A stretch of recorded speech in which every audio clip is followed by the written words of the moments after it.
Good morning friends, నా పేరు వచ్చేసి గోపాల్ రెడ్డి. నేర్పుగా పొగడ్తలతో ముంచెత్తటం ఎలా? ప్రజలు కేవలం ఆహారంతో సరిపెట్టుకోరు. ప్రజల ఆత్మ, శరీరం కూడా ఆహారాన్ని కోరుకుంటుంది. మిమ్మల్ని మెచ్చుకున్న, ప్రోత్సాహపూర్వకంగా మాట్లాడిన, మంచి మాటలతో అభినందించిన ఆ రోజు మీరెలా స్పందించారో ఒక్కసారి గుర్తు చేసుకోండి. ఆ రోజంతా మీరు ఎలా గాల్లో తేలిపోతూ గడిపారు? పగలు రాత్రి అవే జ్ఞాపకాలతో ఎలా ఊగిపోయారు? ఒక్కసారి జ్ఞాపకాలను తట్టి లేపండి. ఎంతకాలం ఈ అనుభూతులు మిమ్మల్ని వెంటబడి ఉంటాయి? ఇతరులు కూడా మీలానే స్పందిస్తారు. మీరు కూడా వారికి ఇష్టం కలిగించే మంచి మాటలను మాట్లాడండి. దయగల మాటలు మాట్లాడినందుకు వారు మీపైన అభిమానాన్ని పెంచుకుంటారు. అలాంటి భావాలను వ్యక్తపరిచినందుకు మీ మనసు ఉల్లాసభరమవుతుంది. పొగడ్తల విషయంలో ఉదారంగా వ్యవహరించండి. మీరు మెచ్చుకోవటానికి తగిన వ్యక్తులను, అంశాలను ఎప్పటికప్పుడు ఎంచుకొని ఆ విధంగా ముందుకు వెళ్ళండి.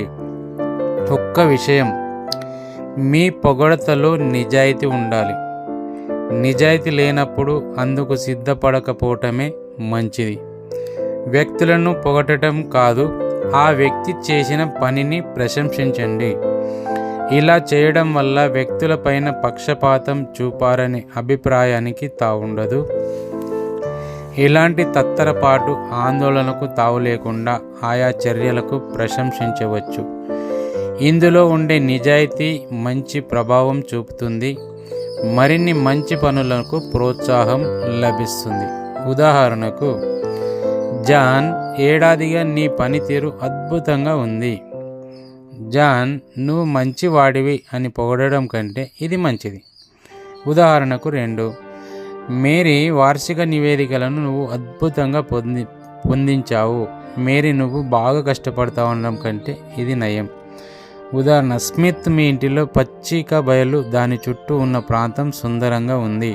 స్మిత్, ఈ పనిలో నువ్వు శ్రమించావు అనటం కంటే నయం. పొగడ్త నిర్దిష్టంగా ఉండాలి, సూటిగా ఉండాలి.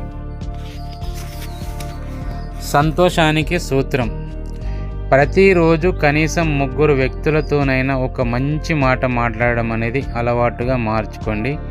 అలా చేసినప్పుడు ఎలాంటి అనుభూతికి లోనయ్యారో పరిశీలించుకోండి. మీ సంతోషానికి ఇది తారక మంత్రం. ఇలా చేయటం ద్వారా ఇతరుల్లో మీరు సంతోషాన్ని, సంతృప్తిని, కృతజ్ఞతాభావాన్ని చూడగలుగుతారు. మీకు కూడా మంచి అనుభూతి కలుగుతుంది. తీసుకోవటం కంటే ఇతరులకు ఇవ్వటం ద్వారా ఆనందం మరింతగా చేరువవుతుంది. ఒక్కసారి ప్రయత్నించి చూడండి. Okay friends, thank you all. Thank you.